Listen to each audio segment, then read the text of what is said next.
ಪಾಟೀಲ್ ರೇವೂರವರ ವಿರುದ್ಧ ಎಫ್ಐಆರ್ನ ದಾಖಲಿಸಿರುವುದನ್ನು ಖಂಡಿಸಿ ಹಾಗೂ ಕೆಲವು ಅವಹೇಳನಕಾರಿ ಹೇಳಿಕೆಗಳನ್ನು ನೀಡಿರುವುದನ್ನು ಖಂಡಿಸಿ ದತ್ತಾತ್ರೇಯ ಪಾಟೀಲ್ ಅಭಿಮಾನಿಗಳಿಂದ ಕಲಬುರಗಿ ನಗರದ ರಾಮ ಮಂದಿರ ವೃತ್ತದಲ್ಲಿ ಬೃಹತ್ ಪ್ರತಿಭಟನೆ ಮಾಡಲಾಯಿತು. ಮಾಜಿ ಶಾಸಕ ದತ್ತಾತ್ರೇಯ ಪಾಟೀಲ್ ವಿರುದ್ಧ ಎಫ್ಐಆರ್ ಆಗಿರುವುದನ್ನು ಖಂಡಿಸಿ ಹಾಗೂ ಕೆಲವರು ಅವರ ವಿರುದ್ಧ ಅವಹೇಳನಕಾರಿಯಾಗಿ ಮಾತನಾಡಿರುವುದರ ವಿರುದ್ಧ ಪ್ರಕರಣ ದಾಖಲಿಸಬೇಕೆಂದು ಆಗ್ರಹಿಸಿ ಹಾಗೂ ಕಲಬುರಗಿ ನಗರದ ಅಭಿವೃದ್ಧಿ ಮಾಡುವಂತೆ ಆಗ್ರಹಿಸಿ ನಗರದ ರಾಮ ಮಂದಿರ ವೃತ್ತದಲ್ಲಿ ಬೃಹತ್ ಪ್ರತಿಭಟನೆ ಮಾಡಿದರು. ಈ ಪ್ರತಿಭಟನೆಯಲ್ಲಿ ಮಾಜಿ ತಾಲೂಕ್ ಪಂಚಾಯತ್ ಸದಸ್ಯರಾದ ಆನಂದ್ ಚವ್ಹಾಣ್, ಮುಖಂಡರಾದ ನಾಗಲಿಂಗಯ್ಯ ಮಠಪತಿ ಸೇರಿದಂತೆ ಅನೇಕರು ಭಾಗಿಯಾಗಿದ್ದರು. ಬ್ಯೂರೋ ರಿಪೋರ್ಟ್, ರಾಜ್ಯ 32 ಕನ್ನಡ ನ್ಯೂಸ್, ಕಲಬುರಗಿ.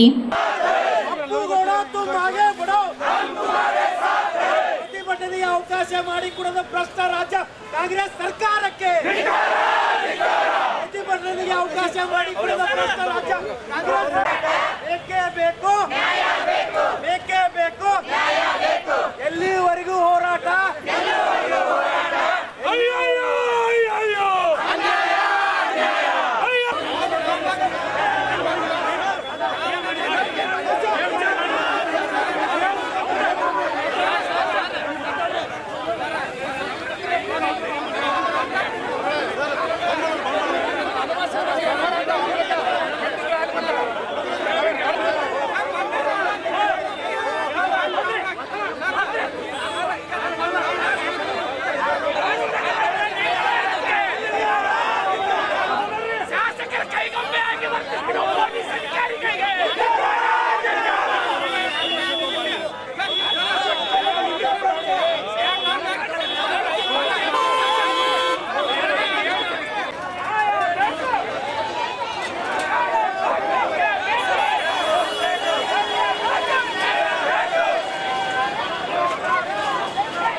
ಅಭಿವೃದ್ಧಿ ವಿಷಯವಾಗಿ ಇಂದು ರಾಮ ಮಂದಿರ ಎದುರುಗಡೆ ಪ್ರತಿಭಟನೆಯನ್ನು ಮಾಡಿದ್ದೇವೆ.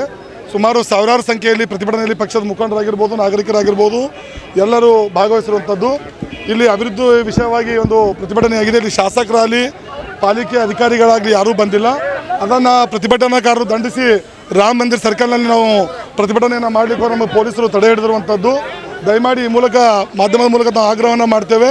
ನೀವು ಕೇವಲ ಇವತ್ತು 1,000 ಜನರಿಗೆ ತಡೆದಿರ್ಬೋದು, ಮುಂದೆ 10,000 ಜನ ಆಗ್ತದೆ, ಆವಾಗ ತಡೆಯುವಂಥ ಪ್ರಶ್ನೆನೇ ಬರೋದಿಲ್ಲ. ಇದನ್ನು ಬಿಟ್ಟು ನಮ್ಮ ನಾಯಕರಂಥ ಅಪ್ಪುಗೌಡರ ವಿರುದ್ಧ ಏನು ಅನೇಕ ಸಾಮಾಜಿಕ ಜಾಲತಾಣದಲ್ಲಿ ಅನೇಕ ಕಿಡಿಗೇಡಿಗಳು ಒಂದು ಖಂಡನೆಯನ್ನು ಮಾಡ್ತಾ ಇದ್ದಾರೆ. ಅದನ್ನು ಖಂಡಿಸಿ ಕೇವಲ ಅಪ್ಪುಗೌಡರ ಅಭಿಮಾನಿಗಳಷ್ಟೇ ಅಲ್ಲ, ಹಿಂದೂ ಅಭಿಮಾನಿಗಳು, ಹಿಂದೂ ಸಮಾಜದವರು ಅವ್ರ ಬೆಂಬಲಕ್ಕೆ ನಿಂತಿದ್ದಾರೆ. ದಯಮಾಡಿ ಪೊಲೀಸ್ ಅಧಿಕಾರಿಗಳಲ್ಲಿ ಸರ್ಕಾರದಲ್ಲಿ ಮನವಿಯನ್ನು ಮಾಡ್ತೇವೆ.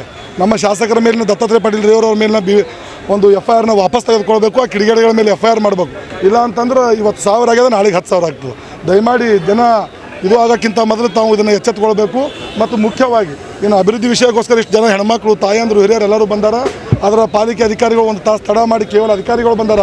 ಮಾನ್ಯ ಆಯುಕ್ತರು ಇಷ್ಟು ಜನ ನಿಂತಾಗ ಯಾವುದೋ ಮೀಟಿಂಗ್ ಅರ್ಜೆಂಟ್ ಇಲ್ಲ, ದಯಮಾಡಿ ಇಲ್ಲಿ ಬರಬೇಕು, ಬಂದು ಜನರ ಸಮಸ್ಯೆ ತೊಗೋಬೇಕು. ಇಲ್ಲಾಂದ್ರೆ ಈ ಪ್ರತಿಭಟನೆ ಮುಗಿಯಲ್ಲ.